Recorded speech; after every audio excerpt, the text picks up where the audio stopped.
जीना मुस्तफ़ा को कहती है कि आपके कपड़े मैंने प्रेस कर लिए, जुम्मे के टाइम होने वाला है, आप चेंज कर लीजिएगा। लेकिन मुस्तफ़ा जो है कि उखड़ा उखड़ा सा बात कर रहा होता है। शर्जीना को समझ नहीं लग रही होती कि आखिर बात क्या है, मुस्तफ़ा क्यों नहीं उसकी बात सुन रहा।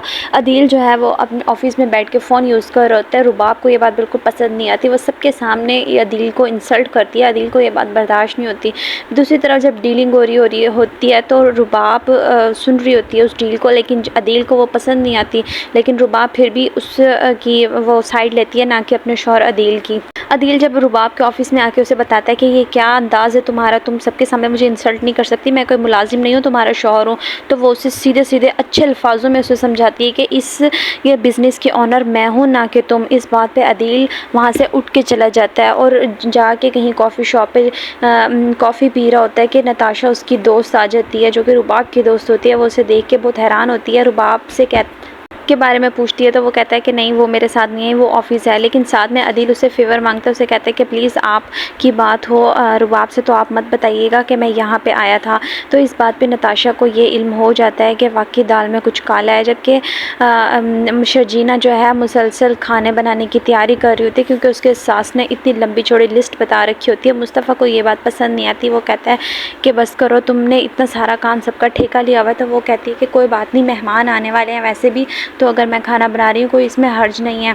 जब शाम को मुस्तफ़ा के बाप की मेडिसिन ख़त्म हो जाती है तो मुस्तफ़ा जाने के लेकर आता है, लेकिन उसके पास पैसे कम पड़ जाते हैं। तो अदील से वो पैसे नहीं लेता, तो वो अपने दोस्तों से हेल्प मांगता है। उनसे कहता है कि मुझे पैसे दे दो 3000। जब वापस आते तो 2 बज रहे होते हैं। शर्जीना उसका इंतज़ार कर रही होती है, पूछती है कि कहाँ रह गए थे। तो वो कहता है मैं कोई बच्चा नहीं हूँ जिसका इंतज़ार आप कर रही थी, तो सो जाती, मैंने तो नहीं कहा था कि मेरा इंतज़ार करो। जीना सब कुछ रेडी कर लेती है खाने पे, और उसकी मुस्तफ़ा की बहन भी आ जाती है। तो वो उससे पूछती है कि खैर तो है। मुस्तफ़ा बहुत चुप है। सब खाने की टेबल पे हंसी खुशी बैठ के खाना खा रहे होते हैं कि रुबाब को पता नहीं क्या सूझती है।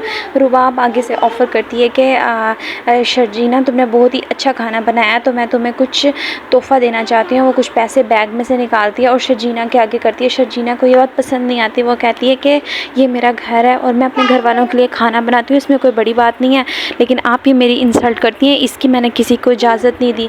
वो कमरे में आके खूब रोती है। तो मुस्तफ़ा के से कहती है कि मुस्तफ़ा तुम्हें तो कम से कम बोलना चाहिए था ना। तो मुस्तफ़ा आगे से उसी से लड़ने लग जाता है कि तुम इस बात पे गुस्सा नहीं हो कि रुबाब भाभी ने तुम्हें पैसे दिए, तुम्हें तो वैसे ही बहाना चाहिए था इस घर से जाने का।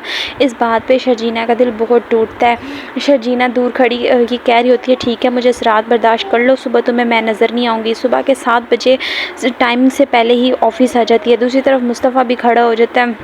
ऑफिस के बाद जब शर्जीना अपने माँ के घर जाती है, सब हैरान होते हैं, उससे पूछते हैं कि खैर तो है, हमारी बेटी इतने दिनों बाद आई है। लेकिन बाप कहता है कि कोई बात नहीं, मेरी बेटी ने ठेका नहीं लिया हुआ सबकी इतनी ज़्यादा मेहमान दराजी करने का, लेकिन कोई बात नहीं, मेरी बेटी मेरे पास आई है, खूब मैं इसका ख्याल करूँगा और कुछ दिन रुक के जाना हमारे पास।